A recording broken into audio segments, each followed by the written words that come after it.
Vous vous apprêtez à embarquer pour un épisode de la Retardis Experience, le podcast de découverte de la série Doctor Who. Allez, montez!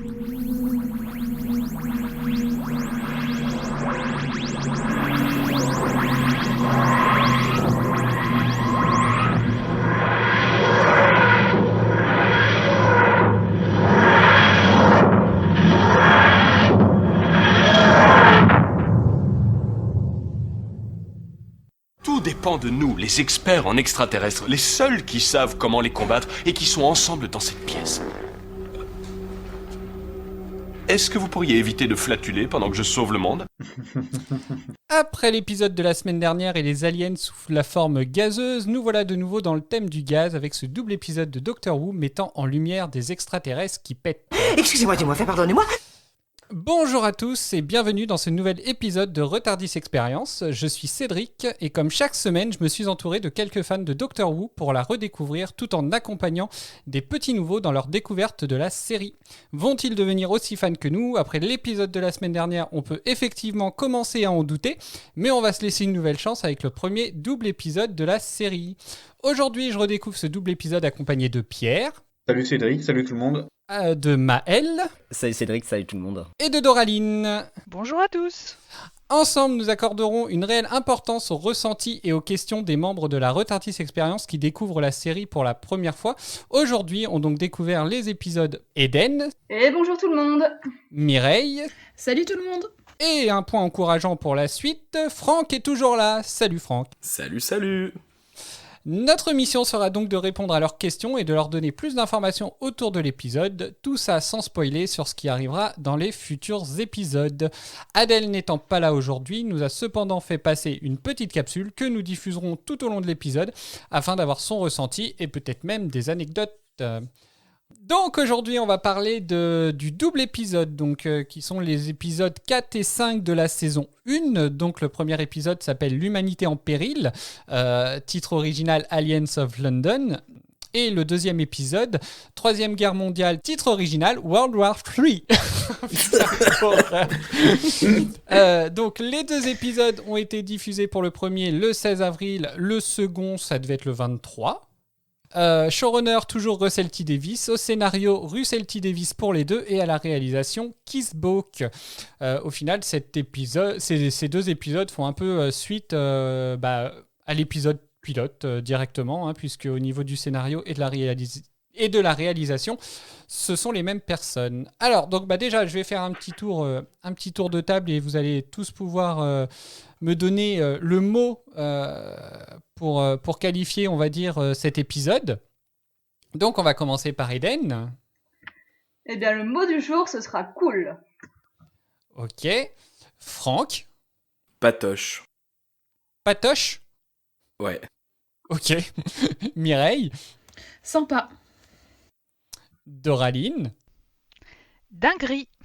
Maël. Independence Day. Ah, carrément. Toujours deux mots, hein. Et Pierre. Pour aller avec le intriguant de Mireille et le chiant de Franck de la dernière fois, moi ce sera passionnant. Passionnant. Ok. Alors, on va écouter le mot d'Adèle qui, je vous l'avoue, a triché. Harriet Jones, députée de Flydale North. Voilà, elle a carrément choisi, elle, un petit passage du film. Mais donc voilà, donc pour elle, son mot, c'est Harriet Jones. Qui pour nous résumer cet épisode ? J'ai rien préparé, mais je peux improviser si tu veux. Après, tu l'as déjà fait la semaine dernière, ce serait bien que quelqu'un d'autre le fasse. Moi je l'ai aussi, mais... Vas-y Pierre, nous t'écoutons. Du coup, je me suis concentré surtout sur le deuxième épisode. Donc après un épisode où les aliens arrivent directement à Londres et lors duquel les terriens découvrent l'existence bien réelle de leurs voisins de l'espace, nous suivons le docteur et Rose séparés dans un premier temps dans le 10 Downing Street, le lieu de travail du Premier ministre britannique. Du coup, ils finissent par se retrouver. C'est le docteur qui utilise un extincteur pour permettre à Rose et à Harriet Jones de s'échapper d'une pièce entourée de Slezine. Mais finalement, il réussit à les faire s'échapper simplement pour les coincer dans une autre pièce. On remarque que les Slizines prennent possession des plusieurs corps. On voit encore qu'au niveau effets spéciaux, on est vraiment pas mal. Sinon, du côté de Mickey et de Jackie, ils servent un petit peu à quelque chose cette fois-ci, et même Mickey a la bonne idée de filmer les Slizines. Et il termine par hacker la Royal Navy avec Windows 95. Et finalement, on remarque que Harriet Jones a une importance et que le docteur comprend enfin pourquoi il se souvenait de son nom. Bah merci. Donc bah, le résumé me paraît bien. Alors effectivement, tu t'es plus axé sur le premier épisode, sur le deuxième épisode, pardon. Ok, est-ce que quelqu'un a quelque chose à rajouter? Non. Nope. C'était parfait. Ok. Ah bah, je voulais justement que les gens rajoutent des trucs sur le premier, mais c'est pas grave. Bah ouais, bah voilà. Une fois de plus, j'ai l'impression de découvrir l'épisode grâce à Pierre et je t'en remercie très chaleureusement. Oh, mais attends, tu l'as pas écouté celui-là? Tu l'as pas regardé celui-là? En fait, lui, il regarde aucun épisode. Il attend les résumés Il en va fait au et puis il feeling. fait son avis là-dessus.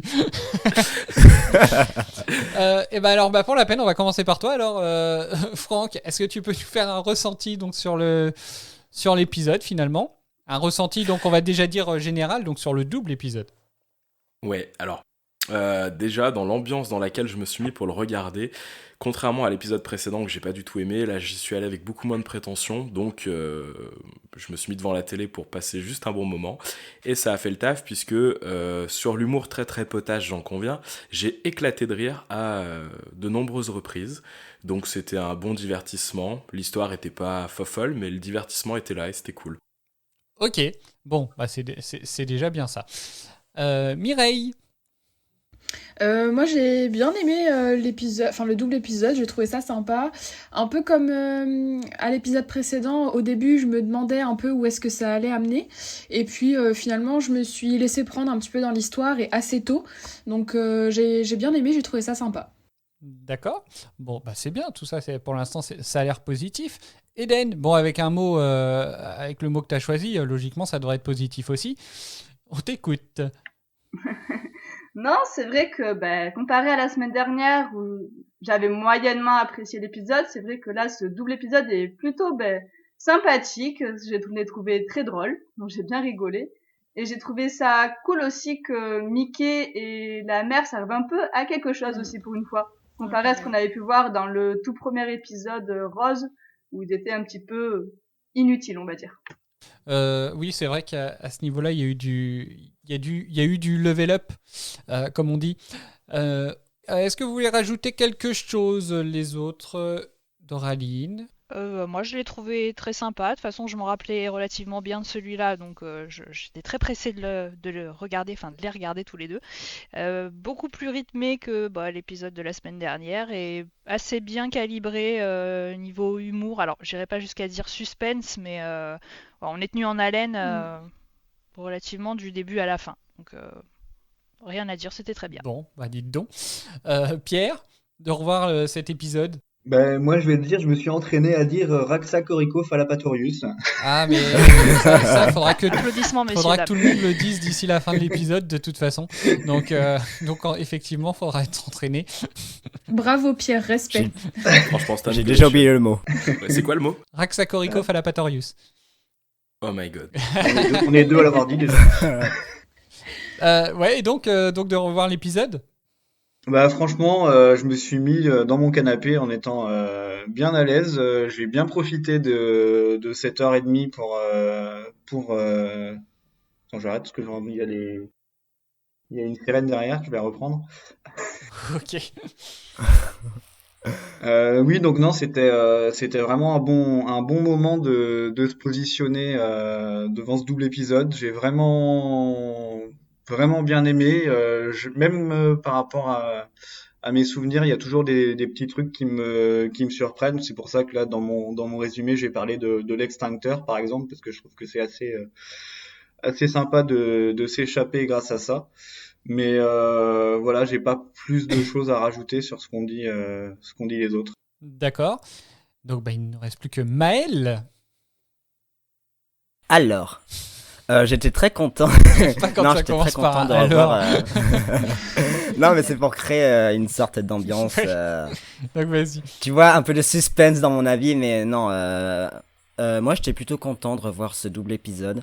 On retrouve ce rythme du premier épisode. D'ailleurs, c'était très intelligent d'avoir mis un flashback du premier épisode, histoire de se dire que c'est la continuité de ce premier épisode. Et donc, on retrouve ce rythme assez fou, cette aventure. On retrouve l'humour du docteur qui est hyper marrant, mais vraiment. On retrouve une sorte de complicité entre Rose et le docteur qui était forcée dans l'épisode 2 et 3, mais qui là dans ce double épisode est assez bien fait. Donc ouais, moi je suis content, et à la fin du double épisode je me suis dit ça y est, la série commence, donc ouais, je suis plutôt content.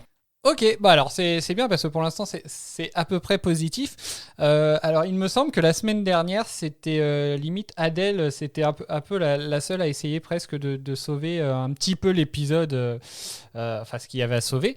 Bah sur cet épisode-là, elle a un avis qui peut être un petit peu plus mitigé. Donc on va écouter son avis. Un peu mitigé, je sais pas trop quoi penser de l'épisode en fait, parce que d'un côté j'ai passé un beau moment, je trouve qu'on retrouve bien l'univers de Doctor Who, mais d'un autre côté j'ai trouvé les ennemis hyper malaisants, et en fait je suis pas sûr qu'aujourd'hui ce genre d'humour il passe, en tout cas il est pas passé pour moi, j'ai trouvé ça vraiment vraiment limite. Et du coup je suis coincé un peu entre ouais, l'épisode était cool et mon dieu, en fait c'était hyper gênant. Voilà, alors, est-ce que vous avez trouvé quelque chose d'hyper gênant ou pas? Je suis assez d'accord avec Adèle. Je suis totalement d'accord aussi. Ok. Donc, au niveau de l'humour gênant, bon, alors après, il n'y a peut-être pas tout acheté au niveau de l'humour, parce qu'il y avait des trucs qui pouvaient être assez drôles aussi. Mais bon, effectivement, le côté un peu... pas comme tu disais, Franck, c'est peut-être pour ça que tu as choisi le mot patoche. Tout à fait. Donc effectivement, oui, on va dire que ce petit passage-là qui nous reste, on va dire, dans la partie gazeuse de Doctor Who, n'est pas la plus charmante. Mais je suis d'accord avec le sentiment d'Adèle de gêne un petit peu, parce que j'ai trouvé en fait... c'est pas forcément le jeu des acteurs, je pense qu'on leur a demandé de jouer comme ça, mais leurs expressions faciales tout au long, le surexagéré en fait, le côté méchant, ça m'a gêné. Et il y a aussi, c'est là que j'arrive sur vraiment une opinion très très personnelle, mais le fait bon, c'est un petit peu expliqué dans l'épisode, mais le fait que les 3 méchants en fait soient des personnes grosses, j'ai trouvé ça gênant en fait, dans le sens où j'ai eu l'impression qu'ils étaient méchants parce qu'ils étaient gros en fait. Je sais pas si vous voyez ce que je veux dire, et ça m'a un petit peu gêné tout au long de l'épisode. Après, ils expliquent que c'est parce qu'ils font 2 mètres et du coup ils peuvent pas tenir dans un corps d'une personne mince, mais ça m'a quand même gêné. Je pense que c'est vrai qu'au moment où ça a été tourné il y a 15 ans, c'est ça ? Oui. Bah 17 ans peut-être même qu'on se posait pas autant toutes ces questions d'inclusion au niveau de tout ce qui est phobie, transphobie, grossophobie ou des choses comme ça. C'est vrai qu'aujourd'hui, en se posant un peu plus la question, c'est vrai que l'épisode peut être assez délicat. Je partage plutôt ton avis là pour le coup. Oui, c'est clairement mon regard de 2022 qui est sur l'épisode. Je pense que je l'aurais regardé il y a 17 ans, j'aurais pas du tout eu la même opinion, pardon. Là, c'est vraiment mon regard de personne qui vit en 2022 dans la société d'aujourd'hui, qui se rend compte un peu des problématiques qu'il peut y avoir et tout ça, quoi. Surtout que l'explication, elle tient pas la route. Enfin, comme tu disais, ils sont obligés de rentrer dans des personnes fortes parce qu'ils sont eux-mêmes immenses, mais enfin, du moment où tu es dans la science-fiction et où tu peux prendre ton corps et le mettre dans le corps de quelqu'un d'autre, on pourrait aller vers une simplicité scénaristique et dire qu'ils peuvent rentrer dans n'importe quel corps. Exactement, exactement. C'est ça qui m'a gênée en fait dans l'explication, c'est que d'un côté tu te dis oui c'est vrai, et puis quand tu y réfléchis tu te dis non, c'est bête comme explication. Enfin moi ça m'a gênée en tout cas. C'est un peu ce que renvoie l'avis d'Adèle quand elle explique que voilà, l'humour passait sûrement en 2005 mais plus trop maintenant. C'est ça. Parce que voilà, on a évolué, les mentalités ont évolué aussi. Donc voilà, forcément, il y a des choses qui passent moins, il y a des choses même qui nous frappent, enfin qui nous choquent assez facilement. Il y a pas mal de trucs d'ailleurs sur cet épisode qui sont, mais même sur tous les niveaux, j'ai envie de dire, que ce soit, voilà, là vous parlez effectivement de de grossophobie, on peut parler de sexisme, on peut parler d'homophobie. Il y a eu une polémique à ce sujet-là aussi. Enfin voilà, cet épisode, en fait, il a mélangé pas mal de trucs. Et d'ailleurs, je pense que Adèle a bien résumé aussi ça sur sa capsule. On va écouter ce passage-là juste avant de continuer, si vous voulez bien. Pour moi, l'épisode, il est simple mais efficace. Et surtout, j'ai bien apprécié la critique que l'épisode fait de notre société. On voit que les aliens ont débarqué, tout le monde les a vus, tout le monde en parle, et pour autant, l'État préfère dire que c'est une fake news. Et selon moi, c'est quand même un bon parallèle avec le réchauffement climatique, où tout le monde le sait, les scientifiques le crient haut et fort, et pour autant, personne ne prend vraiment de mesures drastiques et efficaces, surtout si on se remet à l'époque de la diffusion de l'épisode, donc au début des années 2000. Voilà, donc au final, on revient un peu sur ça, se remettre sur le contexte des années 2000. Est-ce que quelqu'un a quelque chose à répondre au final donc par rapport à effectivement donc, ces différences Non, mais il n'y a pas besoin d'en dire plus. Je pense que Adèle a assez raison dans ce qu'elle dit. L'épisode nous montre bien ce sort de déni face à ce genre de situation assez extrême, et ça te montre bien ce manque de réaction et ce fait de ne rien faire, en fait, de prendre ça à la normale. Donc j'ai pas d'autre chose à dire. Mais au final, enfin voilà, je trouve que dans tous les cas, il n'y a pas de.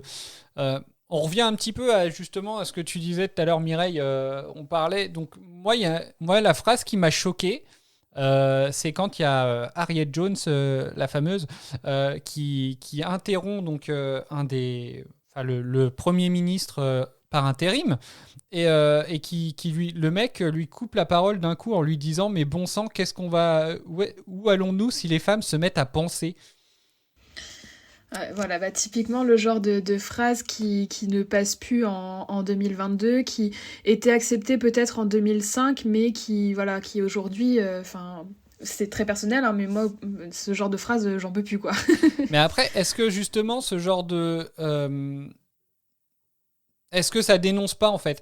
Est-ce que l'idée c'est peut-être plus ça parce que enfin voilà, il y a un autre point aussi qui a été quand j'ai fait les recherches sur l'épisode, il y a un passage, le passage par exemple qui se passe quand ils sont sur le toit, Rose et le docteur, en train de discuter, quand le docteur se plaint que justement que la mère de Rose l'ait giflé.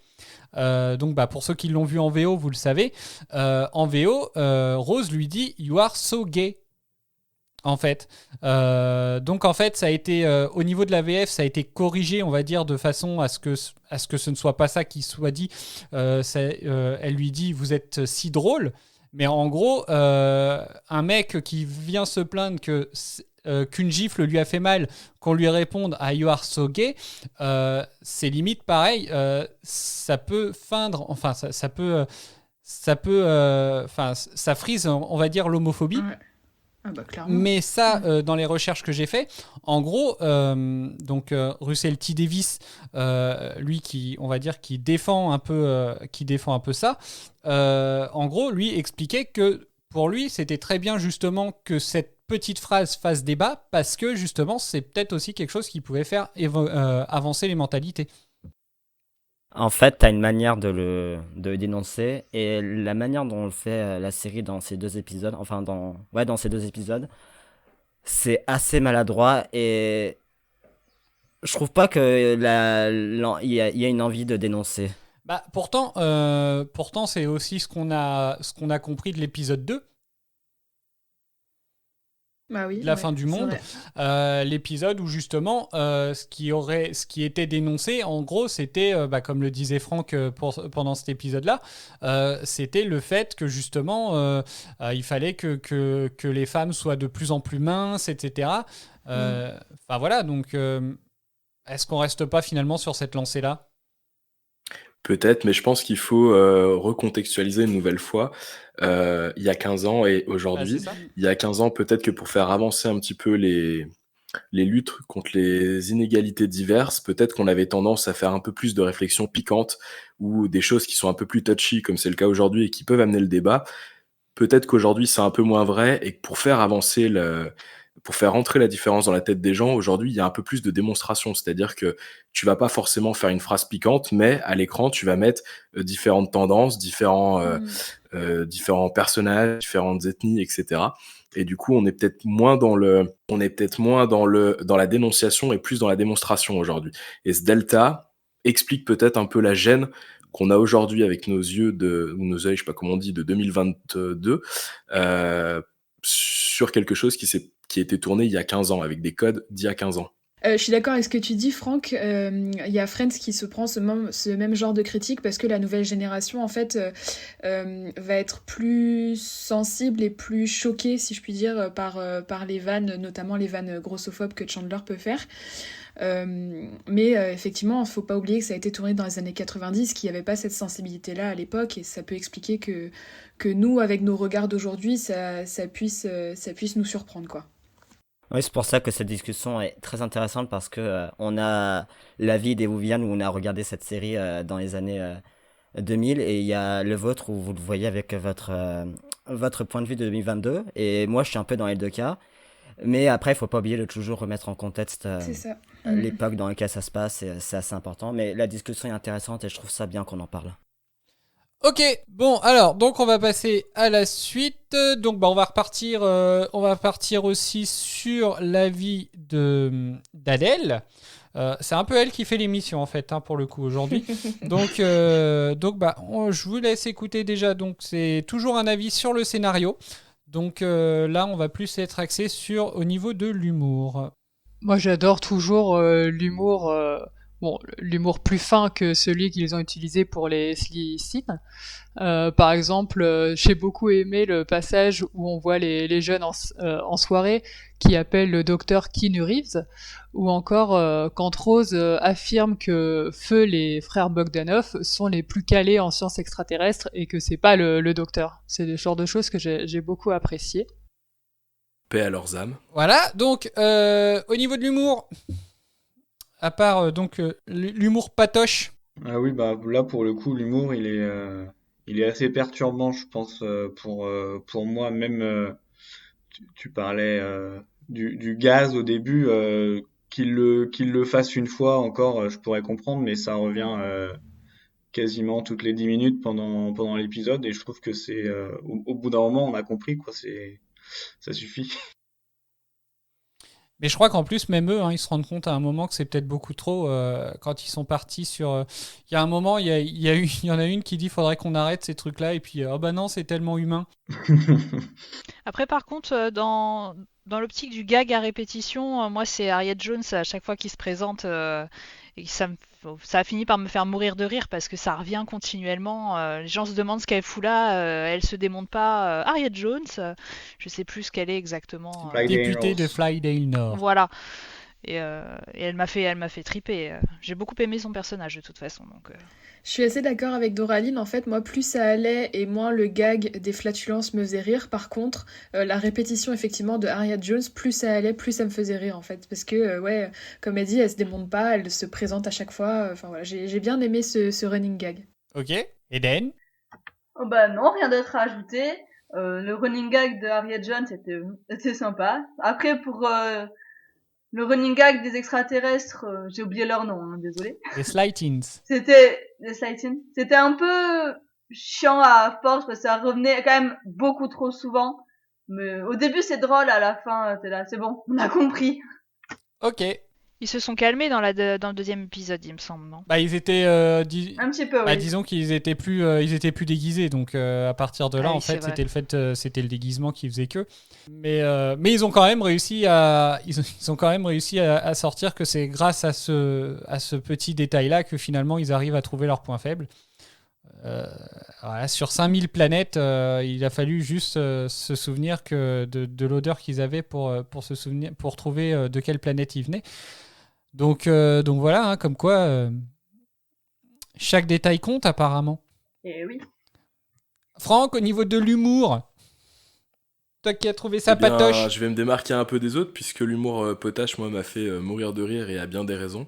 J'ai enchaîné Private Joke sur Private Joke, je m'explique, ça m'a fait beaucoup penser à quelqu'un avec qui j'ai pu parler à d'autres moments et qui a subi ça en vrai. Et du coup, j'étais mort de rire. Peu de temps après, donc seconde séquence où là ils sont carrément dans le bureau en train limite de se chier dessus. Il y a ma nana qui rentre dans la pièce, qui me regarde, qui regarde la télé, qui me re-regarde et qui me lâche mais c'est ça ta série de merde. Et du coup j'ai réexplosé la rire une seconde fois. Et après c'est vrai que ça devenait assez lourd pour le coup. Passer ces 2-3 rigolades, après c'était un peu lourdingue. La répétition de la nana qui se présente m'a fait rire aussi. Surtout parce qu'une fois n'est pas coutume dans Doctor Who, ou en tout cas sur les 5 premiers épisodes, mais j'ai trouvé que le personnage était plutôt intéressant et assez bien construit, et du coup ça le rendait vachement intéressant. Et ce petit côté un peu coucou c'est moi je suis là m'a beaucoup fait rire. Alors pour répondre, déjà, c'est ça ta série de merde, hein, de toute façon. Hein, si t'as pas quelqu'un dans ta vie qui t'a dit c'est une série de merde, t'as loupé ta vie. Au niveau de Doctor Who. Ok.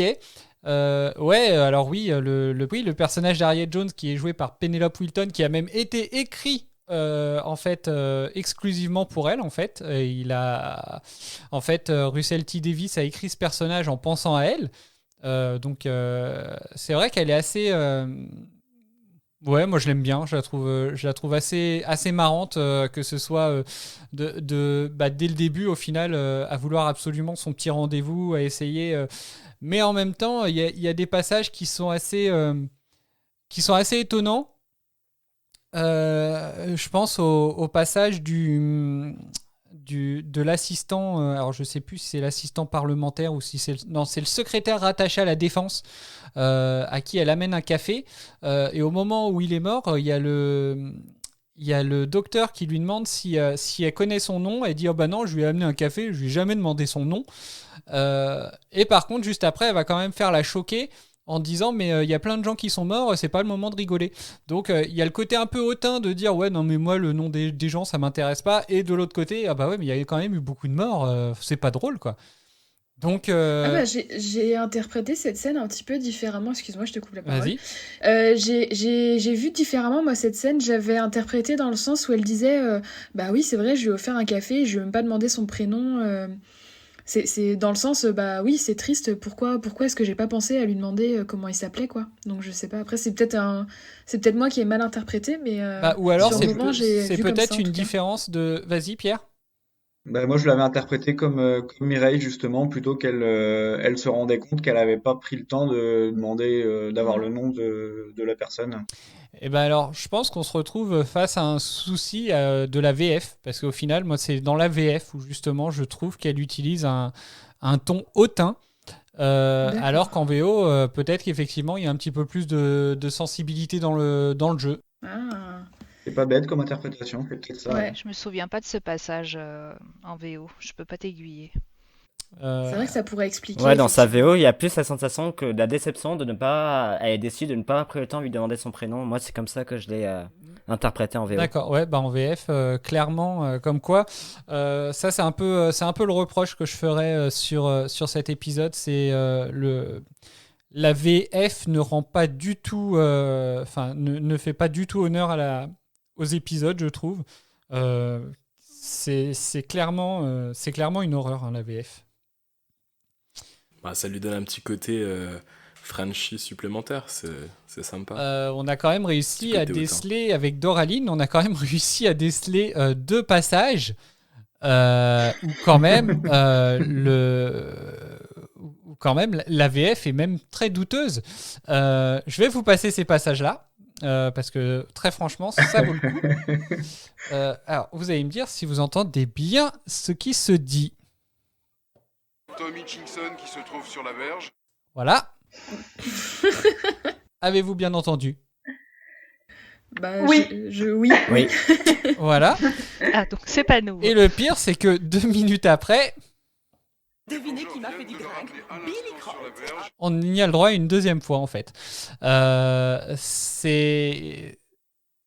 je trouve que c'est quand même formidable. Je dis ça, je suis ironique évidemment, mais voilà, rien que ça, je trouve que c'est quand même la preuve que que la VF clairement, elle a été à chier sur cet épisode.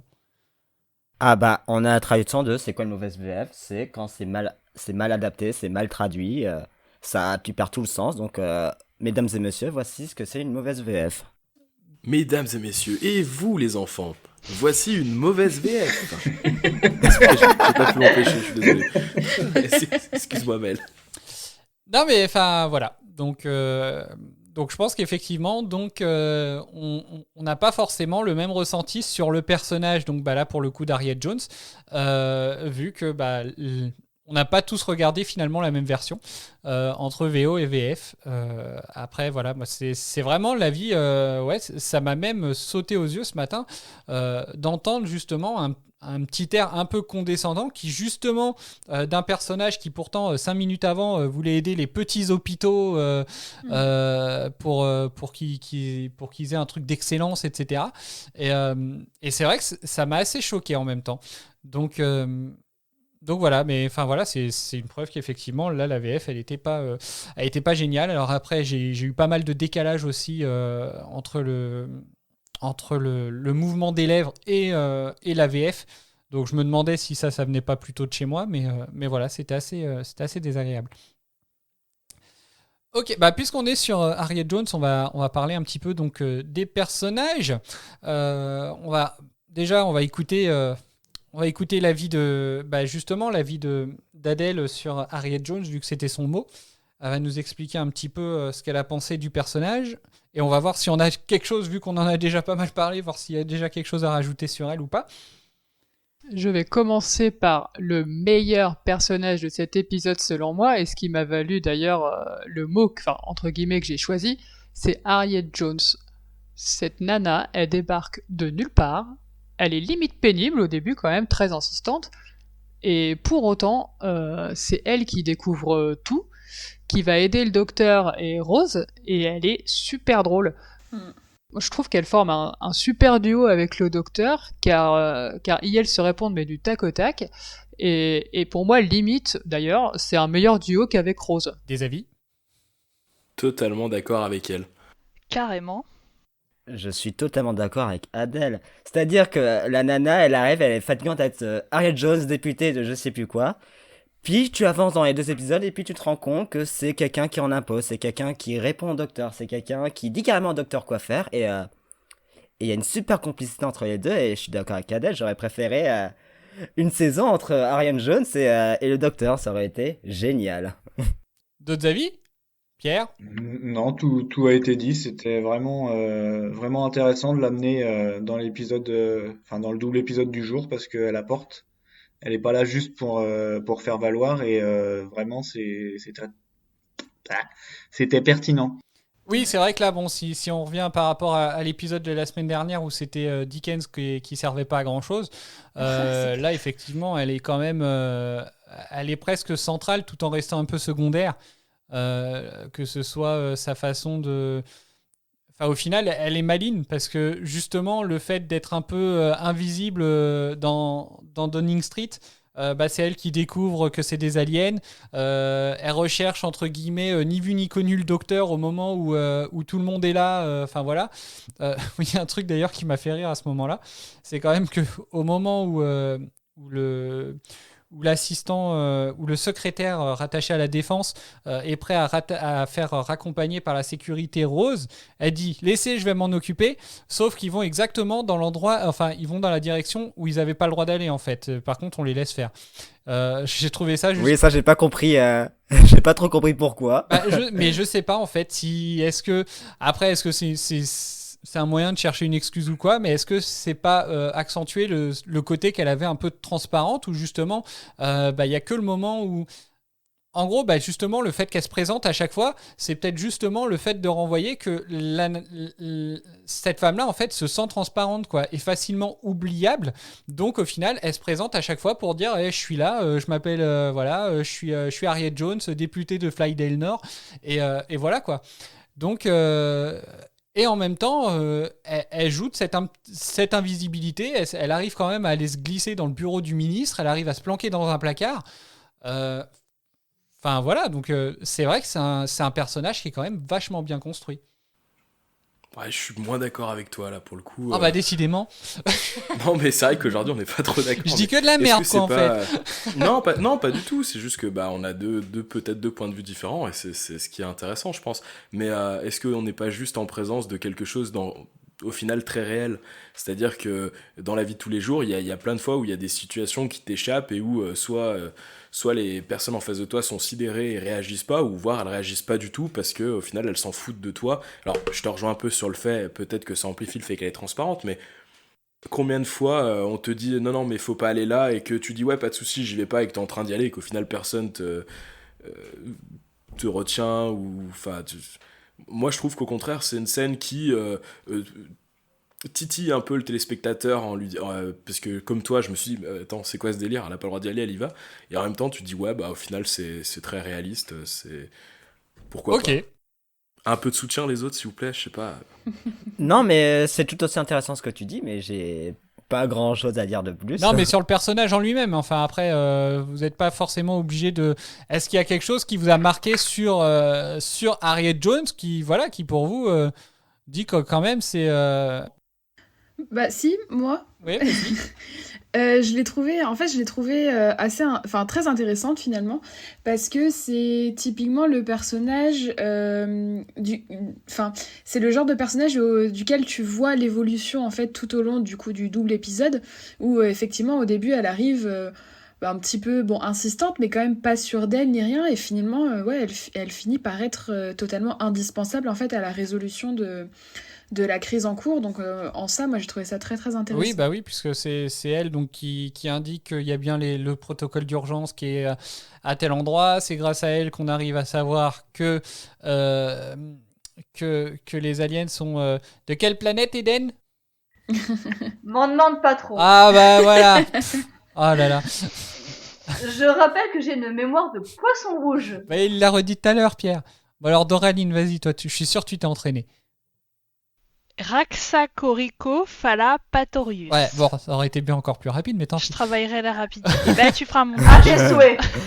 Tu monteras ça un peu plus rapidement, écoute. Non, mais le Raxacoricofallapatorius, c'est un peu le supercalifragilisticexpialidocious de Mary Poppins, en fait. Ouais. Tu t'es entraîné à dire ça pour l'enregistrement Il est devant la glace, le mec. Ça, c'est quelque chose que je sais dire depuis que je suis tout petit. J'adorais. Je me suis effectivement beaucoup entraîné à dire ce mot. Mais voilà, au final. Tu peux nous décortiquer la planète, s'il te plaît, qu'on apprenne un peu tous à dire. Raxa, Corico, Fallapatorius. Non, c'est bon, Je vous Ouais, copie non. ça quelque Trop part. compliqué. Bougez pas. Ouais, car moi j'ai retenu juste le rat de ça et c'est tout. Allez dans le général. Alors après, hier, j'avais sorti un petit truc qui était assez marrant, c'est que ça fait un peu Axa, Cocorico, Falbala et Torvus. Ça peut faire un moyen. Raxacoricofallapatorius. Raxacoricofallapatorius. Et ben voilà, c'est facile. Raxacoricofallapatorius. Ouais, ça va. Faut juste Bravo, le retenir, Mireille. quoi. Voilà. Bravo. Pierre, tu un te bon lances point. Ah bah Pierre, il l'a dit dès le début de l'émission, lui, en plus. Je sais, mais je veux le challenger. Raxacoricofallapatorius. Bravo. Donc voilà.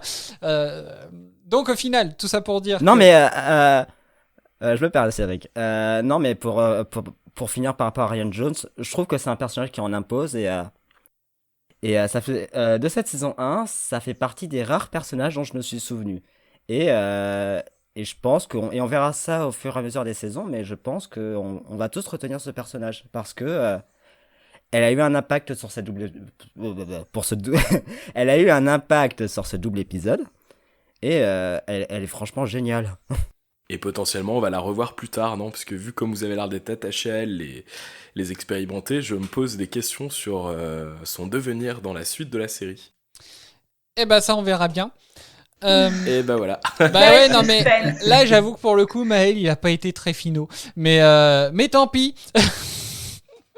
Bah, merci Maël. Merci. Bah non, j'ai rien dit. Bah de dire qu'elle... Ceci étant, il a pas tort. Enfin, je veux dire, tu prends Rose qui est installée maintenant depuis 5 épisodes. La nana, Harriet, qui est arrivée sur ce double épisode, je la trouve moins insipide que Rose. Il y a un problème quelque part.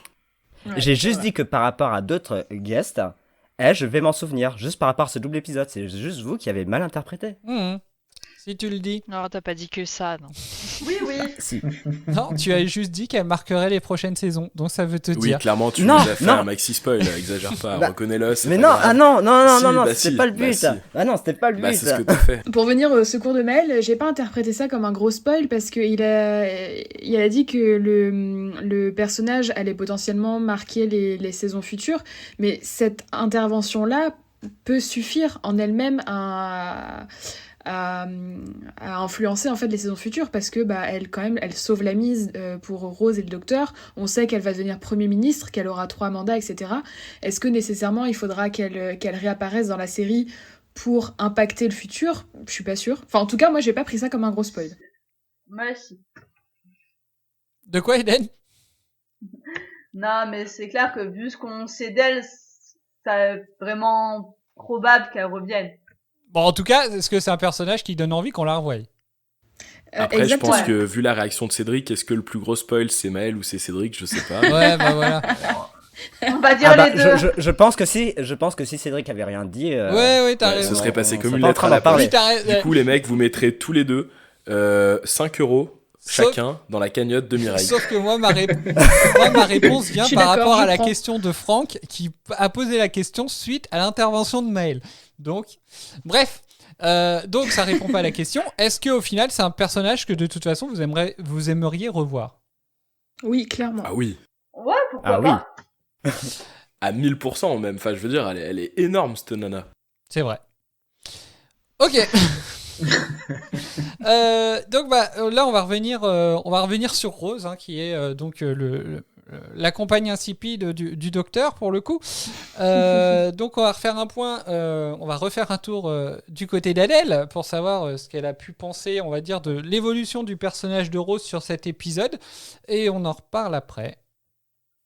Et enfin, dans le scénario, ce que j'ai bien aimé, c'est que ça justifie une fois de plus pourquoi Rose n'a absolument pas envie de rester dans le présent. Parce que tout au long de l'épisode, des 2 épisodes, on voit que les humains, ils se plaignent tout le temps, que sa famille ou les amis de la mère de Rose, ils préfèrent parler ragot alors que les aliens ont débarqué, donc c'est quand même légèrement plus important. Donc du coup, tu m'étonnes en fait que Rose, elle préfère l'inconnu ultra dangereux à la vie qu'elle mène actuellement. Je suis plutôt d'accord avec ce que dit Adèle. Je trouve que l'épisode accentue encore plus le côté de cette relation très dysfonctionnelle entre la mère et Rose. Et ça m'a fait très marrer quand la maman demande au docteur si Rose serait en sécurité avec elle, parce que c'est sûr que chez elle, Rose n'est pas du tout en insécurité. Je suis assez d'accord aussi avec ce que dit Adèle. Par contre, à la fin de l'épisode, je me suis quand même fait la remarque, enfin du double épisode du coup, je me suis quand même fait la remarque que j'avais vu un peu plus d'alchimie, on va dire, entre Mickey et Rose, qui pour moi était totalement absente du premier épisode.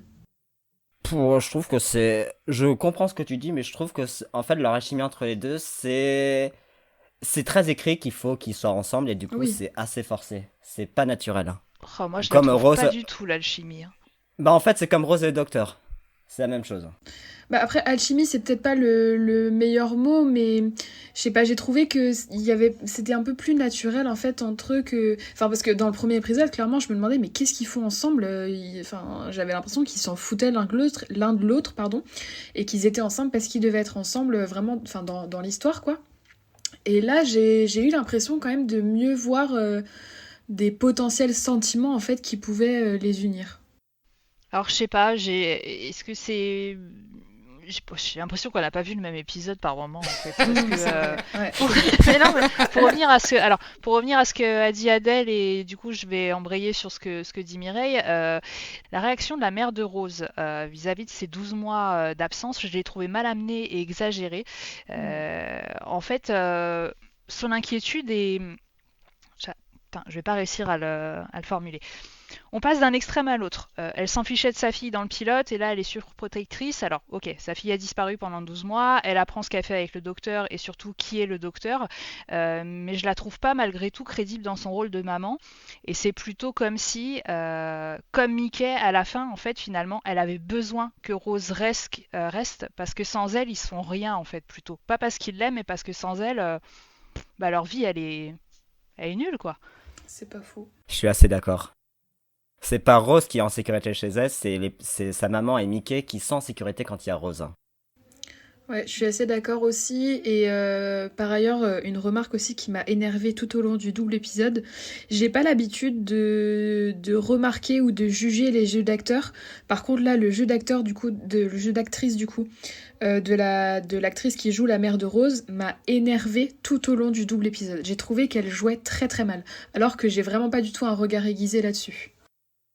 Ah non, mais que ce soit elle ou Mickey, c'est un enchaînement de mimiques insupportables où ils en font des tonnes et ça te sort des yeux tellement ça sonne déjà très faux, c'est pas naturel, c'est pas réaliste dans leur gestuelle. Tu vois quand Mickey bouge, il fait je sais pas qu'est-ce qu'il fait avec ses yeux ou son visage, mais c'est insupportable et c'est pas très bien. Bah, tu vois, tu parlais des mimiques justement, et c'est quelque chose qu'on a déjà dit dans les épisodes précédents, mais les mimiques d'Eccleston, pour moi, elles apportent quelque chose à l'épisode avec son grand sourire, et je trouve que c'est important de le montrer. Mais le visage de Mickey ou la posture qu'il peut avoir dans certains épisodes, je trouve que c'est pas du tout, enfin, ça apporte rien, et c'est vraiment gênant du coup. Tu vois quand il sort son téléphone pour prendre la photo, il le fait d'une manière très bizarre. Oui, je pensais notamment à cette scène-là où tu as l'impression qu'il se met un peu de côté pour la prendre bizarrement. Alors, très honnêtement, j'ai jamais compris en quoi cette photo pouvait les aider, dans la mesure où en gros, ce qu'on a vu, ce qu'il montre en photo, le docteur l'a vu au début du deuxième épisode en remettant sa carte complètement électrifiée là, et ils ont vu de toute façon à quoi ressemblaient les aliens. Donc je vois pas en quoi cette photo a une importance, mais apparemment c'était important dans l'histoire. Donc si quelqu'un veut m'éclairer à ce niveau-là, je suis ouvert. Il n'y a pas vraiment de raison. Pour rigoler, j'allais dire que c'était pour sa story Instagram, mais on est dans le début des années 2000. Donc ça marche pas. Et puis c'est surtout qu'il met à peu près une demi-heure, trois quarts d'heure à envoyer la photo, alors que si vraiment la photo était intéressante, il l'envoie direct. Ou alors c'était le réseau 2G de l'époque qui faisait pas passer les MMS, quoi. Il envoie un MMS, voilà. Non, alors après, moi j'aurais peut-être une explication, mais elle viendrait des anecdotes en fait.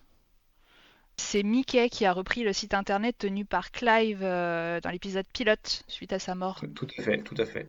Ah oui, c'est vrai. Donc du coup, ça aurait pu justifier la photo, quoi, pour alimenter non pas sa story Instagram, mais son site web. Oui, après, non mais son blog. Je sais pas si ce son sera à garder. Après, donc en fait, non, moi ce que je comprends pas, c'est l'intérêt d'envoyer, enfin, en quoi le fait de recevoir pour Rose, donc il y a le docteur qui le traite, qui l'appelle Mickey qui l'appelle Rick et l'idiot, et Rose lui montre la photo en lui disant il est pas si idiot que ça, en lui montrant la photo. Je me demande juste en quoi ça montre que enfin je sais pas, c'est quelque chose qui, très honnêtement, c'est quelque chose que j'ai pas compris sur l'épisode.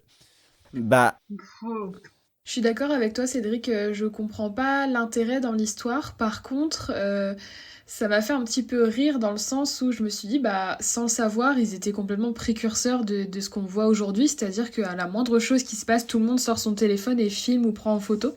Donc ça m'a fait un petit peu rire, parce que je me suis dit, ils le savaient pas, mais 15 ans après, en fait, on aurait tous et toutes ce réflexe-là de sortir tout de suite notre téléphone pour filmer ce qui se passe dès qu'il se passe un truc un petit peu inhabituel, quoi. Et je trouve que, même si comme vous, je trouve que cette scène ne rapporte pas grand-chose à l'intrigue, par exemple, tu l'enlèves cette scène et ça te change pas vraiment grand-chose, je trouve que ça amène un côté ridicule chez Mickey que tu comprends pas ce qu'il fait. Et pourtant, en tout cas, sur Mickey, Adèle, elle avait des trucs sympas à dire. le second personnage sur lequel j'aurais aimé revenir, c'est l'évolution de Mickey qui est vraiment appréciable. Parce que enfin le docteur le considère un peu, parce que ok, depuis le début il servait à rien et il était légèrement bonnet, mais je trouve qu'il méritait quand même pas tout le mépris que pouvait avoir le docteur envers lui, surtout quand dans l'épisode il l'appelle Riquet l'idiot, qui est pour moi une insulte complètement gratuite envers ce pauvre garçon. Donc je suis vraiment contente qu'il ait pris un peu de galon et un peu d'importance dans la série à ce moment-là. Bah, il a pris de l'importance, mais c'est pas. Enfin, il a pris de l'importance sur 2-3 minutes de l'épisode par rapport à son site et puis par rapport à la photo ou bah, ce qu'il fait à la fin quand il pirate la Royal Navy pour envoyer un missile. Mais sinon, il a pas. Enfin, pendant les 2 tiers de l'épisode, je trouve pas qu'il apporte plus que ça. Moi, Vas-y, Mireille. Je suis pas trop d'accord avec toi, Pierre. Je suis plutôt d'accord avec Adèle. J'ai trouvé son évolution très appréciable et même si il n'est pas nécessaire en fait, effectivement dès le début de l'épisode, j'ai trouvé, moi ça m'a fait un peu de la peine au début quand il racontait qu'il avait été accusé du meurtre de Rose, etc. Enfin, il m'a vraiment fait de la peine. Je me suis dit, bah oui, en fait, Rose, elle a tout planté comme ça sans réaliser en fait les conséquences que ça pouvait avoir pour ses proches. Donc en ça, j'ai trouvé intéressant parce que ça a apporté, alors je sais pas si c'est le bon mot, mais à mon sens, ça a apporté un peu de profondeur justement à Mickey. Et ça m'a un petit peu effectivement énervé aussi quand le docteur disait bah Rick, déjà il utilise le mauvais prénom et quand Mickey a l'audace de le corriger, il lui dit bah non je t'appelle Ricky, enfin non si je te dis que je m'appelle Mickey. Et effectivement l'insulte était complètement gratuite, j'ai trouvé ça ouais, un peu énervant. Et quand à la fin de l'épisode, bah, il est devenu pareil, au même titre que, je sais plus comment elle s'appelle, la dame dont on parlait tout à l'heure, là, la députée. Harriet Jones. Comment ? Harriet Jones. Ouais, c'est ça, Harriet Jones. Au même titre qu'elle, en fait, il est devenu absolument nécessaire à la résolution du problème et de la crise. Et du coup, j'ai bien aimé parce que je me suis dit, bah ouais, il est pas inutile, il sert pas à rien. Et il peut apporter aussi sa contribution, en fait, à cette histoire-là, quoi. Alors, vous avez quelque chose à rajouter ou pas sur Mickey ? Ouais, juste une petite boutade. Le passage qu'a soulevé Mireille sur son prénom m'a énormément fait penser à un film que je pense autour de la table on est beaucoup à bien aimer. La scène. Guy. Vous appelez comment ? Guy. Non, c'est plus Pierre. Bah non, c'est plus Guy. Effectivement. Alors, ouais, il y a quand même un truc que je voulais redire sur Mickey, quelque chose qu'il faut quand même prendre en compte quand on en vient à dire que voilà, peut-être qu'effectivement il servira à rien, qu'il n'a pas été très utile, etc. Il y a quand même le contexte qu'il faut remettre, c'est que Rose est partie pendant finalement 14 mois. C'est pas 12, c'est 14. En fait, elle a disparu, donc on le voit dans l'épisode à un moment, il y a les dates. Elle a disparu le 25 mars et ça se passe le 26 mai 2006. Donc elle a disparu le 25 mars 2005 et ça se passe le 26 mai 2006. Donc en fait, il s'est déroulé 14 mois pendant lesquels effectivement le mec s'est quand même retrouvé à être suspecté, mais il a rien balancé, quoi.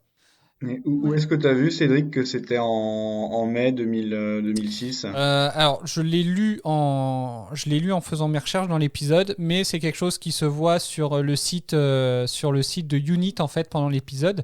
Apparemment, il y a un moment où il y a écrit la date, et la date, c'est le 26 mai 2006.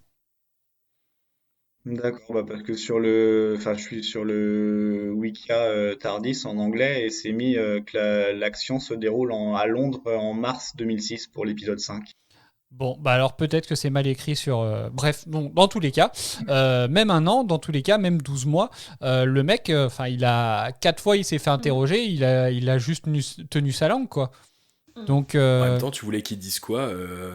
Un extraterrestre est descendu sur Terre dans une cabine téléphonique qui est aussi grand qu'un vaisseau à l'intérieur et ma meuf a été enlevée. Non, mais ce que je veux dire, c'est qu'il aurait pu le dire, par exemple, il aurait pu le dire à la mère. Et puis, mais rien que ça. Alors moi, ça m'a fait penser aussi. Juste, Rose, elle arrive. Donc, au début de l'épisode, ils arrivent. Ah, ça fait combien de temps que je suis parti ? Ah, environ 12 heures. Donc en gros, en 12 heures, il serait parti donc en l'an 5 milliards, épisode pendant lequel elle a appelé sa mère, et ils étaient mercredi. Enfin voilà, c'est ce qu'on a appris au moment de l'appel. Et là, donc, on serait revenu quand même juste dans les 12 heures. Donc on ne sait même pas si l'appel il était entre-temps ou pas, puisqu'au moment où il s'engueule, finalement, « Ah bah tu m'as pas appelé une seule fois, machin, etc. » À ce niveau-là, enfin, c'est assez facile de s'y perdre, j'ai envie de dire. Mais... Enfin bref, moi je trouve qu'il y a quand même un truc du fait que voilà, il a continué quand même pendant un an, il a quand même fait ses recherches. Donc ouais, il y a peut-être pas de, il y avait pas trop d'alchimie entre Rose et Mickey, mais il a quand même passé 12 mois à la chercher, quoi, justement à essayer de comprendre un petit peu le mystère du docteur en reprenant le site par exemple, etc. Donc alors je sais pas, enfin moi je trouve que c'est peut-être quelque chose quand même à mettre à son crédit.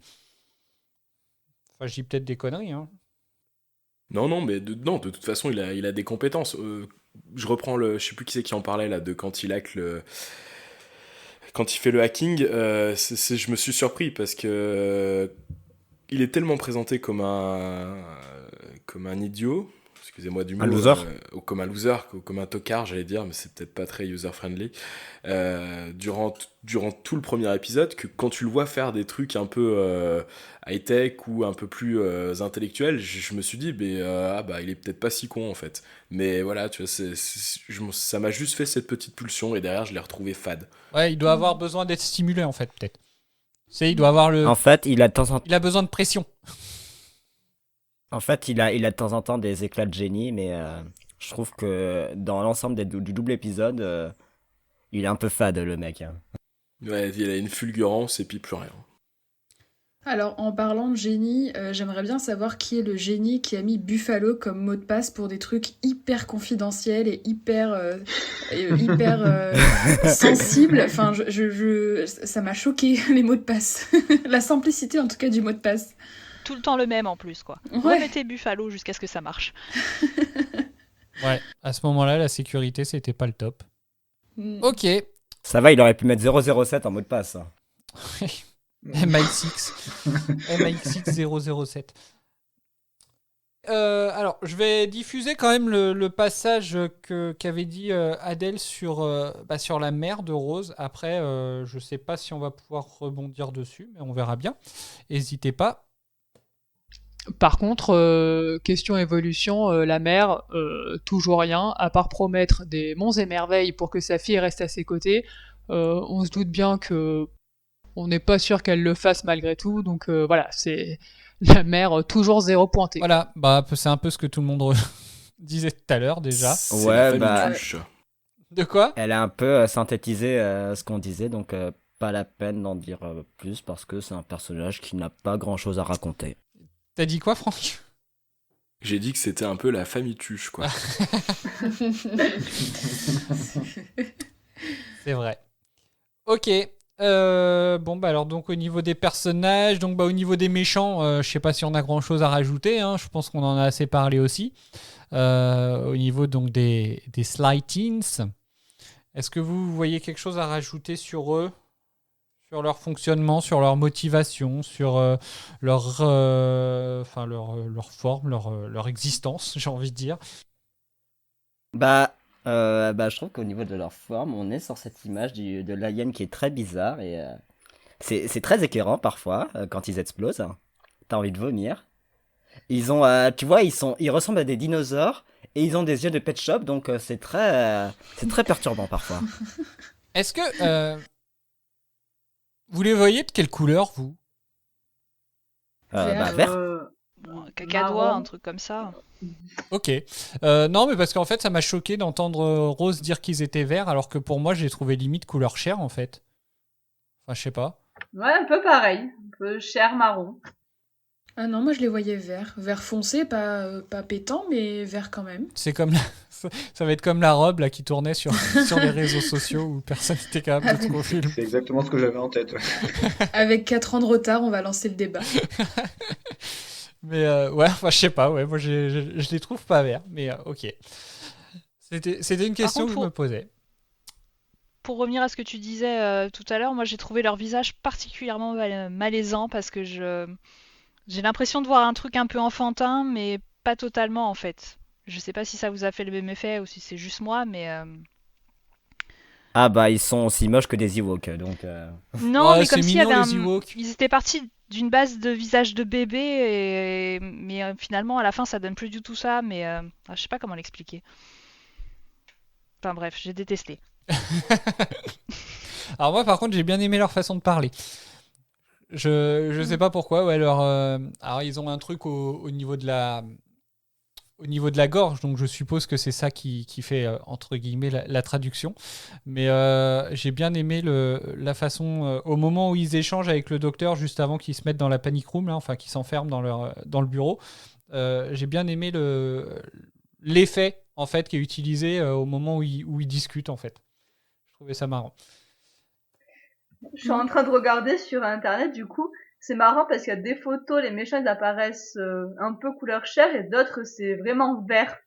Ouais, mais alors au final, il y a qu'une fois où c'est vert. Alors c'est pareil, il y a un truc que je ne comprends pas, c'est pourquoi il y a le faisceau bleu au moment où ils sortent du corps des personnes avec lesquelles ils s'habillent. Mais au final, moi je pensais que le vert c'était lié justement à ce faisceau bleu au moment où ça sortait, mais qu'après, pour moi, ouais, je les voyais vraiment pas verts, mais ok. Ah d'ailleurs ce faisceau bleu il est atroce. Hein. Ah, il C'est est moche. il Hein. est même sacrément exagéré, je trouve. Ah et en plus, je sais même pas pourquoi ils font ça toutes les 5 secondes, donc... Mais bon. Après, de toute façon, il y a une différence de couleur entre le moment où ils sont statiques, genre, face au docteur par exemple en train de parler, et les moments où ils sont en train de traverser les pièces. Déjà, c'est de l'image de synthèse et c'est plus du tout la même couleur. Oui, bah oui, c'est ça aussi, ouais. Oui, au niveau des effets spéciaux, ils étaient visibles, hein, par exemple, rien que sur le toit, enfin la conversation sur le toit dans le premier épisode, on voit bien qu'ils sont devant un fond vert. Hein. N'oubliez pas que tout le budget est passé dans l'épisode numéro 2. Bah oui, c'est vrai. C'est vrai, merci de me le rappeler. Effectivement. Moi j'avais une petite question technique que peut-être par l'imagination certains ou certaines d'entre vous pourront m'y répondre. Qu'est-ce qu'ils font lorsqu'ils enfilent leur combinaison d'être humain? Qu'est-ce qu'ils font des organes et de tout ce qu'il y a à l'intérieur de l'être humain? Bah moi je pense que c'est vidé. Hein. Oh, c'est horrible. C'est horrible. Non mais oui, désolé de le dire comme ça, mais on voit bien au moment où justement il y a le changement entre un ministre et puis un colonel, on voit bien que quand Harriet Jones retrouve le corps justement précédemment utilisé, t'as l'impression que c'est un morceau de tissu quoi. Il y a t'as même la fermeture éclair quoi. Ils ont été jusqu'au détail de créer une fermeture éclair. Voilà, pour moi il y a rien dedans. C'est un peu une sorte de combinaison avec une fermeture éclair en fait.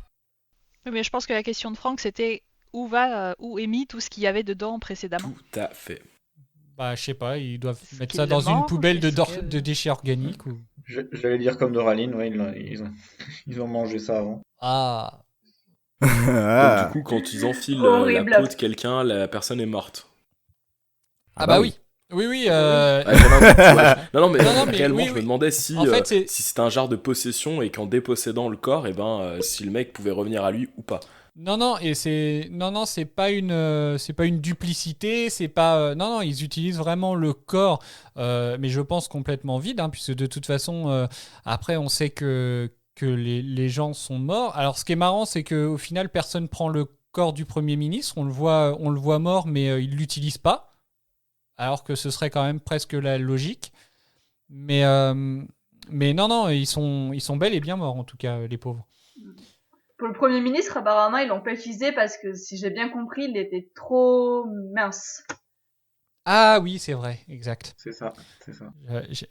On revient sur le fameux. Alors, ok. Alors, est-ce que vous avez autre chose à dire sur ces 2 épisodes? Avant les anecdotes? Avant même les éléments marquants. Donc là, pour l'instant, Moi, je veux les anecdotes. Savoir si déjà il y a autre chose que vous avez envie d'ajouter sur ce qui a été dit, qu'on n'aurait pas dit, qu'on n'aurait pas abordé. Non, pas pour moi. Pas pour moi non plus. Ok, et donc est-ce que vous avez des éléments marquants de l'épisode? Scène, dialogue, musique, personnage préf? Non, moi, c'est un peu la scène de fin où le docteur, il devient, entre guillemets, gentil avec Mickey, où il lui propose de l'accompagner. J'ai trouvé ça cool. Et il le couvre aussi vis-à-vis de Rose. Aussi. Ok. Enfin, Mais voilà, comme tu ça, vois Rose ne peut pas voir que son mec est un lâche et il n'a pas envie de partir à l'aventure. ouais, tu vois qu'en fait, Mickey a gagné un peu de respect pour le docteur, comparé aux premières minutes de l'épisode où en fait il appelle pas par son vrai prénom, où il se fout un peu de sa gueule. Et à la fin, non, j'ai trouvé ça sympa. Après, je vais quand même te répondre, Maël. Clairement, je trouve pas que pour le coup, il ait montré qu'il ait été lâche, Mickey, sur les 2 épisodes. Le mec, alors certes, il va entre guillemets un peu pleurnicher sur certains points, mais c'est quand même lui qui est prêt à y aller avec la batte de baseball pour défendre la mère de Rose, Ouais, qui ça, pourtant l'accusait d'avoir tué sa fille quelques jours encore avant. Le mec, enfin voilà, moi je trouve pas qu'à ce niveau-là il ait été lâche. Après, il faut quand même comprendre que c'est quand même une aventure assez spéciale quand même de se barrer dans le temps et l'espace. Clairement, il faut avoir l'estomac bien accroché. Pour moi, il y a aucune lâcheté là-dedans. Ah, clairement, pour moi non plus. Alors, je suis est-ce d'accord qu'il faut avec avoir Cédric l'estomac aussi. bien accroché ou est-ce qu'il faut juste avoir rien à perdre comme Rose? On en a déjà longuement parlé, elle se barre parce que toute sa vie c'est de la merde. Peut-être que lui, il est pas si mal en fait dans sa vie et du coup, bah pourquoi aller tenter l'aventure si t'es bien sur place? C'est vrai, c'est vrai. Et puis au final, donc oui, comme tu dis, et puis au final, pourtant, il a passé 12 mois à essayer de retrouver Rose, donc c'était l'occasion de repartir avec elle. Peut-être que justement, ça lui a permis de se rendre compte que bah voilà, elle va bien, que tout se passe bien, que finalement, elle est peut-être en sécurité aussi avec le docteur, mais que lui, que c'est pas son truc, quoi, effectivement. Hein. Mm. Ok, donc pas d'autres éléments marquants pour vous? Ouais, si j'en aurais une, c'est pas vraiment un élément marquant et je suis pas certaine qu'on la garde, mais ça m'a fait rigoler la scène où le docteur donne symboliquement les clés du Tardis à Rose, alors que finalement ça sert absolument à rien. Mais ça m'a fait rigoler, c'est un peu comme dans une relation où tu donnes les clés pour Ton appart. avancer d'un petit pas, tu vois. Voilà, c'est quand même important. Parce que ça y est, c'est officiel. Voilà. Alors, t'as la clé du barillet du haut, mais par contre, celui du bas, tu l'auras dans 6 mois si on est encore ensemble. C'est ça. Faut que fasse le double. Ok, bon bah d'accord. Donc bah maintenant on va pouvoir passer aux anecdotes. Donc est-ce que vous avez d'autres anecdotes donc que le fait que Mickey met à jour le site web? Bah, vas-y, on t'écoute. Oui, j'en ai aussi. Nous vous écoutons très attentivement. Alors du coup, je fais une petite transition au sujet des clés du Tardis. Donc les clés du Tardis ont un aspect plus extraterrestre depuis les épisodes du troisième Docteur dans les années 70, ainsi que dans le téléfilm du coup Les Seigneurs du Temps. Et c'est donc la première fois qu'elles ont un aspect classique qu'on connaît, un aspect clé humaine on va dire. Pour que ce soit plus facile à vendre en goodies. C'est vrai, hein, moi j'en ai une. Je me la pète, mais ouais, j'en ai une. Version extraterrestre? Non, moi j'ai la version, la dernière version. Faut juste que tu trouves le Tardis maintenant. Voilà, T'as la clé de chez toi, quoi. je le cherche. Non, hein, la clé de chez moi, elle est pas pareille. Il n'y a pas écrit Tardis dessus. D'abord. Il y a un porte-clés du Tardis, mais c'est tout. Ça peut s'arranger. Tu sais, t'as gravé le mot Tardis, ça peut s'arranger, je pense. Effectivement. Est-ce que tu veux qu'on lance une cagnotte comme Mireille pour que tu puisses avoir la clé originale? Non, bon, non, c'est bon. Non, mais un jour, je ferai mon Tardis. Ça, j'en suis sûr. Hein. Je ferai un podcast pour raconter mes aventures. Mais Nous sommes impatients de voir ça. ok, bah ouais, faudra nous montrer les photos. On pourra les mettre éventuellement sur les réseaux sociaux parce que c'est pas très radiophonique de dire que nous on verra les photos et pas les gens. Donc on les partagera sur les réseaux sociaux. Ah, mais c'est toi qui t'engages donc. Bah moi ça attends me de dérange tenir pas. ta Moi, parole. bah oui, je tiendrai mes engagements. Ok, Maël, toi ton anecdote? Alors moi je vais vous parler du teasing qu'on a après chaque épisode.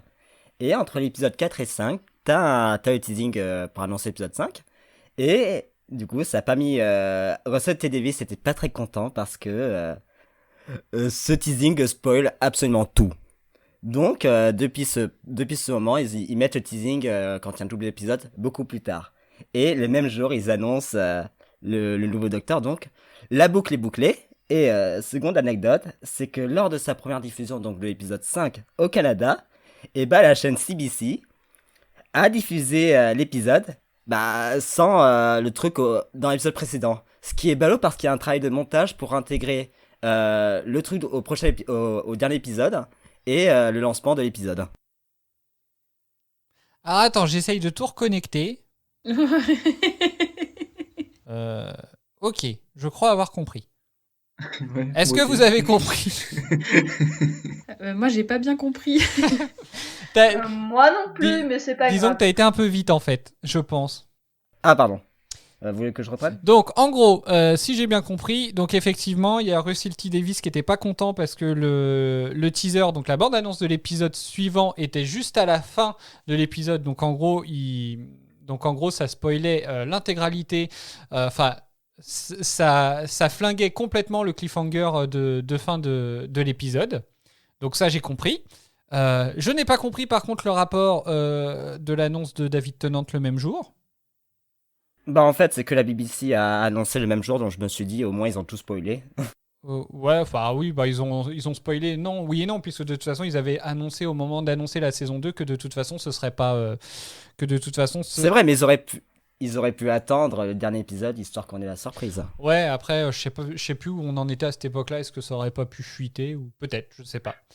Et aussi, et donc, alors par contre, ce que j'ai moins compris, c'est l'histoire de BBC Canada. Alors, la chaîne CBC Ah, c'est Canada CBC, qui pardon. diffuse la série, Ouais. c'est qu'ils ont diffusé l'épisode, sauf que t'as pas le passage du pré-générique.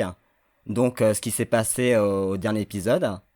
Et si t'as remarqué dans l'épisode, tu enchaînes tout de suite avec l'épisode, sans le générique. Ah oui, effectivement, oui, on Et reste même sur la voilà. même scène. Voilà, donc ce qui est dommage parce qu'ils ont fait un travail sur le montage pour que l'action... que tu regardes les deux épisodes en même temps, en fait. Ouais, non mais je vois, ok. Donc là c'est plus clair pour moi. Est-ce que vous avez mieux compris les autres? Bi. Tout Oui. à fait. Ok.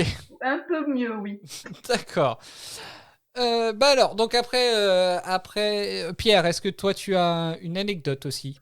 J'en ai une toute petite sur le fait que la scène où on voit au début Eccleston courir après le cochon alien, c'est la toute première qu'il a tournée pour la série. C'est vrai? C'est vrai? Ah ouais? Ah ouais? L'entrée. C'est génial ça. En fait, ils ont Ah ouais? tourné l'épisode rose et puis ces deux épisodes-là en parallèle. Les D'accord. épisodes dans le présent, ils les ont tournés dans la même fréquence. Oh, ils ont pas attendu 12 mois d'accord. les escrocs.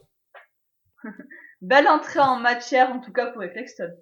Ah ouais, non mais c'est marrant, hein, des fois les premières scènes ou même les dernières scènes qui sont utilisées, on va dire, enfin qui sont tournées par rapport à l'utilisation, on s'attend pas du tout à ce que ce soit celle-là. Ok, bah ça m'a vachement fait rire ce passage-là où il arrive quand même dans la salle avec les militaires qui mettent quand même un sacré moment à réagir avant de se mettre avant de le mettre en joue en fait. Oui, Ouais, ils ça mettent m'a un fait peu de temps à rire aussi. réagir. Ouais, je sais pas si c'était si c'est flatteur pour le coup. Ok, d'accord. Il y a Adèle donc aussi qui avait une anecdote. Donc la première, elle a déjà été dite que c'était effectivement maintenant que c'était Mickey qui mettait à jour le site, mais elle a été un petit peu plus loin sur cette anecdote. Donc on va l'écouter. Et puisqu'on a parlé du site Who is Doctor Who, eh bien figurez-vous que le site existe réellement sur les internets. On peut le trouver sur Google en tapant Who is Doctor Who site. Et en fait, c'est un site très très simple où on y trouve par exemple des témoignages en tout genre de personnes qui auraient aperçu le docteur. Et je vous fais quelques petits exemples. On a par exemple quelqu'un qui parle de rumeurs non confirmées, qui parle d'un El d'Akhtar dans la 3e dynastie égyptienne. Ou encore, certains pensent qu'ils sont plusieurs docteurs, et qu'en fait c'est un nom de code, qui regrouperait plusieurs personnes à la fois. Ensuite, il aurait été vu dans une bibliothèque lisant un livre de Charles Dickens. Et enfin, il aurait été aperçu au Louvre à Paris, regardant la Joconde et en chuchotant « Je préfère l'original ». Alors, nous qui croyons que le site il était plus en ligne, au final, bah apparemment il y est encore. Attends, et plus important que ça veut dire qu'au Louvre, on a une bête copie, une pâle copie de l'original. Alors, je sais pas, très déçu. je sais pas comment prendre l'info en fait, parce que je me suis dit que c'était peut-être plus, il parlait peut-être plus de la Joconde, en gros de la Mona Lisa quoi. Enfin De la personne. Oui, de la Que lui personne. avait connu la vraie personne, ouais. Ah oui. Enfin, je sais pas, c'est comme ça que je l'ai compris. Après, peut-être qu'effectivement, c'est finalement, il a vu la destruction du vrai tableau et puis là, c'est un fake. Enfin, je sais pas. Saurons-nous un jour? Telle est la question. Peut-être. Il y a eu tellement de déceptions en ce qui me concerne à ce niveau-là. Ok. Oh merde. Rien d'autre à ajouter? Est-ce qu'on doit prendre ça pour un spoil? J'ai encore une petite anecdote éventuellement. Ouais, vas-y. Pour répondre à Franck, non, ce n'est pas du spoil ce que je viens de dire. Donc, tu veux donner ta deuxième anecdote? Ah oui, pardon. Oui, donc Andrew Marr, le journaliste qui est présent devant pardonnez-moi pour l'accent, le Downing Street, pendant l'épisode, il joue son propre rôle. Donc, faut savoir, c'est un journaliste animateur de télé et de radio. Il commence sa carrière en tant que commentateur politique et intègre la BBC. En 2000, en contribuant à la chronique politique donc pour BBC News. En 2007, il continue sa carrière à la BBC puisqu'il présente l'histoire politique de la Grande-Bretagne d'après-guerre.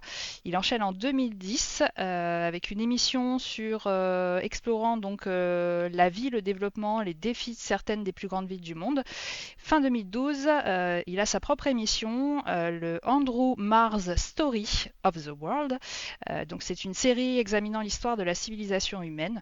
Donc il pèse un peu dans le game de la BBC, ce monsieur. D'accord. Mais Voilà. il le pesait pas encore au moment de l'épisode, par contre. L'épisode date de quand? 2005. On est en quelle année? S'il avait déjà intégré depuis 5 ans. D'accord. Oui. Ok. Il devait, à mon avis, il devait être au niveau du rôle qu'il joue dans l'épisode, au final. Je pense. Pas journaliste. Il présentait une émission, mais il n'était pas sur le terrain, visiblement. Ah d'accord, ok. Bon, il s'est fait un petit kiff alors en jouant dans Doctor Who. D'autres anecdotes? Non. Non. Ok. Non. Donc maintenant, donc dans quel état d'esprit vous êtes pour continuer, Mireille, Eden, Franck? Non, toujours pareil, toujours motivé pour Oui, pour aller voir la jusqu'à Tennant. suite. Oui, voilà. Plus que quelques épisodes encore. On va y arriver, on va y arriver. non sans souffrance, manifestement. Mais non, ça va, j'aime bien Paxton. Ok. Mais je préfère Tennant. Attends, tu sais pas. Ça se trouve, c'est pas David Tennant. Hein. Vu ce qu'a fait David Tennant, j'aime beaucoup. Ok. Franck? Je suis dans des dispositions un peu meilleures qu'après l'épisode passé qui était catastrophique. Celui-ci, je l'ai trouvé bien sympathique et, pour le redire, bien divertissant. Donc, si le prochain est dans la même veine, ce serait cool. Ok. Mireille? Un peu pareil qu'Eden, je sais que de toute façon je resterai jusqu'à au moins la saison 2 pour voir ce que ça donne avec Tennant. Mais effectivement j'ai préféré cet épisode au précédent malgré quelques petits trucs dont on a parlé. J'ai quand même passé un bon moment, c'était agréable à regarder. Ok, bon super. Alors, donc on sera encore là la semaine prochaine. Donc pour voir un nouvel épisode. Donc dans cet épisode, le Docteur et Rose atterrissent en 2012. Alors ça va être très intéressant de voir que pour eux c'est le futur, pour nous c'est le passé. Dans un bunker qui abrite une collection d'objets extraterrestres. L'un de ces objets se révèle être bien connu du Docteur, qui semble bien surpris que celui-ci puisse se trouver là. Donc on va pouvoir voir un petit peu comment cette redécouverte se passe. Et puis, voilà. Donc, est-ce que vous avez quelque chose à rajouter? Je m'en vais de ce pas voir l'épisode 5. Ah, c'est bien. Non, rien d'autre? Bon, J'ai hâte de le revoir. J'ai hâte de le revoir. Ok. Bon, alors en espérant qu'il n'y ait pas de déception pour le coup. Donc, voilà. Donc, c'est là qu'on se quitte pour aujourd'hui. On se retrouve donc la semaine prochaine pour débriefer le prochain épisode. N'oubliez pas que nous sommes présents sur Facebook, Twitter et Instagram. Vous trouverez tous les liens en description. Nous sommes aussi très curieux d'avoir vos propres retours et questions sur les épisodes de la série et on pourra peut-être les partager durant les prochaines émissions. Donc n'hésitez pas à nous les partager. Portez-vous bien et donc à la semaine prochaine. Salut. À la semaine prochaine. À la semaine prochaine. Salut.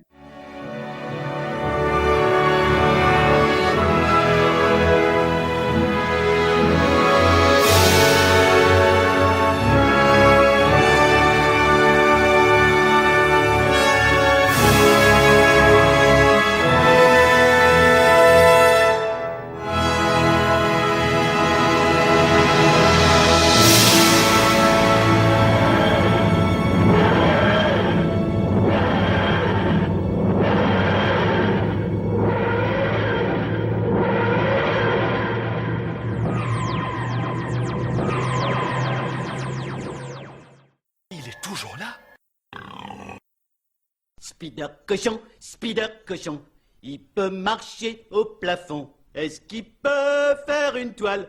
Bien sûr que non, c'est un cochon. Prends garde, Spider cochon est là. Pourquoi est-ce que vous avez fait ça? Il avait peur. Juste peur. C'est plus Spider cochon maintenant, c'est Harry Crotter.